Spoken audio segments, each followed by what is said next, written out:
homem que tinha diversos traumas, bloqueios e julgamento com a sua mãe. Esse homem cresceu em um lar disfuncional, em casa de parentes, sem aquela figura pai, mãe, né, família. Ele sentiu o abandono e a negligência da parte materna e da parte paterna também. Mas nesse ponto a gente vai abordar da parte materna. Nessa forma, ele desenvolveu baixa autoestima para os estudos, para o emprego. Ele não foi ensinado a sonhar, a realizar, a buscar os seus sonhos. Ele aprendeu com a história que ele viveu que a escassez era o natural, era o normal, era o aceitável. Esse homem ele se apaixonou por uma mulher que vinha de uma cultura totalmente diferente. Isso não quer dizer que ela também não tinha os seus traumas. Enfim, todos nós temos traumas e bloqueios, mas os dela eram diferentes. Ela vinha de uma família muito exigente, controladora, apoiadora, despertando nessa mulher traços de personalidade totalmente diferentes. Então ela era muito segura, ela tinha uma boa autoestima, era sonhadora, executora, realizadora, responsável, cuidadora, muito exigente. No início do casamento, tudo era maravilhoso. Eles se completavam em tudo, afinal de contas. As coisas que ela não conseguia fazer, ele fazia, o que ele não conseguia fazer, ela fazia, e a vida foi muito boa. Porém, no segundo ano de casamento, veio o primeiro filho do casal. E quando essa criança nasceu, vieram também as sombras que atormentavam aquele homem, as sombras da infância dele, os medos. Se algum de vocês tiver curiosidade sobre o assunto mais profundo, eu indico um artigo científico de psicologia que se chama Fantasmas no Quarto do Bebê. E ele explica bem essa teoria e essas observações que eu tô fazendo. Esse artigo relata exatamente o processo psíquico em que homens e mulheres vivem quando se tornam pais, ou neste caso, a luta contra esse processo. Quando o primeiro filho desse homem veio ao mundo, vieram também todas as memórias, todas as lembranças, todas as dores que esse homem passou na infância. Neste caso, eram memórias tristes, eram desilusões, ou até ilusões deturpadas. Claro, eu não tô dizendo que a vida dessa pessoa foi só tragédia o tempo inteiro, mas teve muitos traumas e quando as memórias vieram, o que vieram foram esses traumas. Esse homem, ele passou a se relacionar com o filho com tanto amor,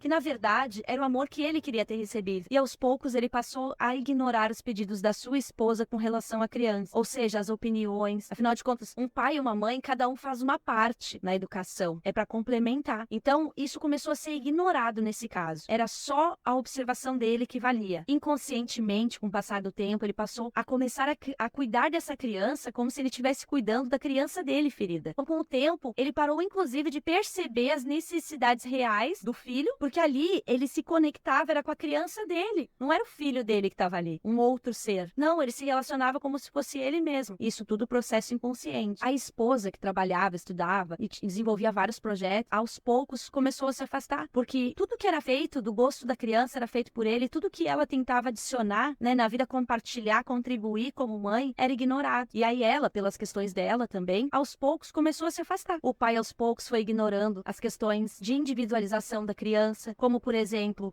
respeitar as idades que as crianças vão crescendo, quando pode escolher roupa, quando pode escovar o cabelo, deixar a criança viver. Não, ele queria cuidar demais dessa criança. A criança aos poucos foi assumindo o papel de um filho perfeito. Então muitas vezes, apesar de não querer algo, ele não verbalizava e nem enfrentava o pai. Ele simplesmente foi aceitando aquele amor e aquele cuidado, mesmo quando aquilo não condizia com o que ele sentia. Ou seja, ele se tornou o filhinho do papai e fazia tudo para agradar o pai. Os anos foram passando, os conflitos foram vindo, e essa criança com 6 anos acreditava que a mãe não a amava. E a partir daí é que você percebe, essa criança tinha uma mãe. A mãe estava presente diariamente, mas toda a dor do pai e todo o envolvimento, falta de imposição da mãe, fez com que a criança, que tinha pai e mãe presentes, com 6 anos, acreditasse que a mãe não amava. Ou seja, estava repetindo o mesmo ciclo de abandono da maternidade que o pai viveu, mesmo sem ser um abandono real. O marido julgava sua esposa dia após dia, com tudo que ela fazia. Com relação à educação, às regras, gostos, valores, ela não conseguia acrescentar nada na educação do filho. Mas a verdade é que cada vez que ele se impunha contra a esposa em prol do que ele achava certo para a criança, do que ele achava que era correto com relação à educação, na verdade, ele estava se impondo, era contra a sua mãe e contra a sua própria história, sem perceber. Então vocês percebam como, se a gente não olha para nossa história, a gente pode forçar ela a se repetir, mesmo que a gente não queira. Uma pessoa que não olha para sua história, para os seus traumas, será inevitavelmente comandado pelas suas dores e nem perceberá que está destruindo o seu presente, a sua chance de construir o que você é capaz como um adulto, em detrimento da sua história lá de trás e do que você passou como criança. Esse homem, na ânsia de curar suas dores, a sua história, ele acorrentou a sua própria dor, a sua própria história, as pessoas que ele mais amava, uma vez que todas essas dores e memórias geravam desconfortos diários áreas na vida do casal, na vida da criança. E se você parar para analisar mesmo, você vai ver que tudo tem a ver com essa criança dele ferida.